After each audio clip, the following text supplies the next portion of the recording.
Carbon और इसके यौगिकों के बारे में चैप्टर नंबर 4 है जो 10th क्लास का।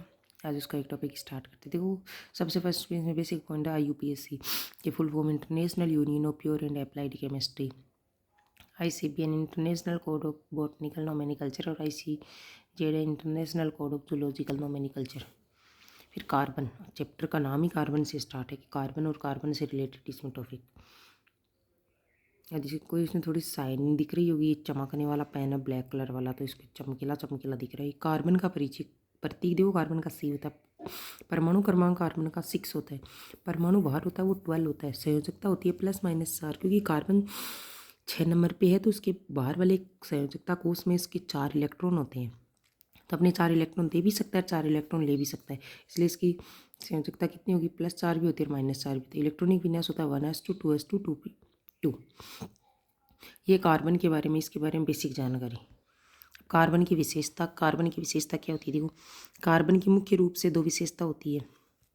एक तो होता है कार्बन में श्रृंखला का गुण होता है कि लंबी से लंबी श्रृंखला बना सकता है कार्बन, कैसी भी श्रृंखला बना सकता है, वलय के रूप में बना सकता है। एक होता है चतुर्थ संयोजकता। तो चलो पढ़ते हैं कार्बन की विशेषताओं में श्रृंखला का गुण।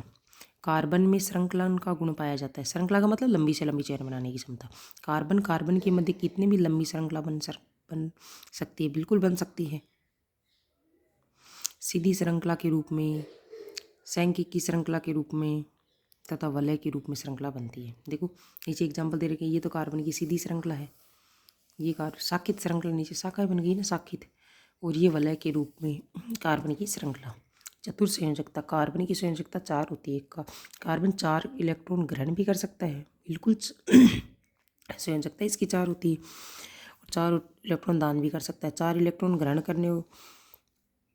ग्रहण कर कार्बन -4 बनाता है, 4 इलेक्ट्रॉन दान करके +4 बनाता है।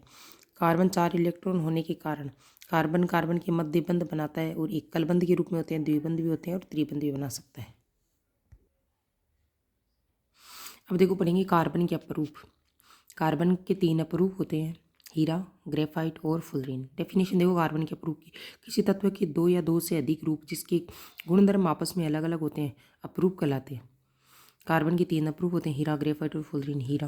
हीरे में प्रत्येक कार्बन को निश्चित व्यवस्था होती है जिसमें एक दृढ़ त्रिआयामी चतुष्फलकीय संरचना बनती है का निर्माण होता है। ये कार्बन का सबसे शुद्ध रूप भी होता है, विद्युत का उच्चालक भी होता है, गलनांक भी इसका उच्च होता है। अब देखो इसका उपयोग क्या होता है। कार्बन का उपयोग, नहीं सॉरी, हीरे का उपयोग कांच को काटने में कटर के रूप में, फोनोग्राम की सुई बनाने के लिए, चट्टानों में पत्थर को काटने की मशीनों में भी काम में लेते हैं, आभूषण बनाने के लिए भी काम में लिया जाता है।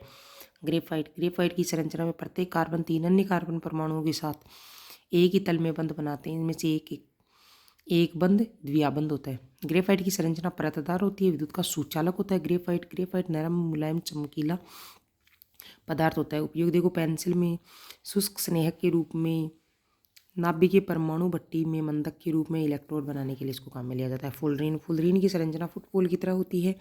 अमेरिका के प्रसिद्ध वास्तुकार आर्किटेक्चर बकमिस्टर फुलन के नाम से इसका नाम फुलरीन रखा गया है। C60 यानी कार्बन 60 सबसे स्थायी फुलरीन होता है। इसमें 32 फलक होते हैं। इसे बंकी बॉल के नाम से भी जाना जाता है, और विद्युत का ये कुचालक होता है।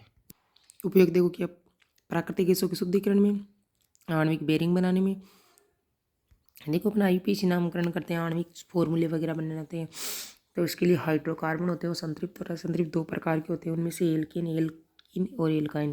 तो अपन पढ़ते हैं एल्केन के बारे में। सामान्य सूत्र होता है CnH2n+2। इसे संतृप्त यौगिक अथवा पैराफिन्स भी कहते हैं। सर्वप्रथम सबसे लंबी कार्बन श्रृंखला का चयन किया जाता है।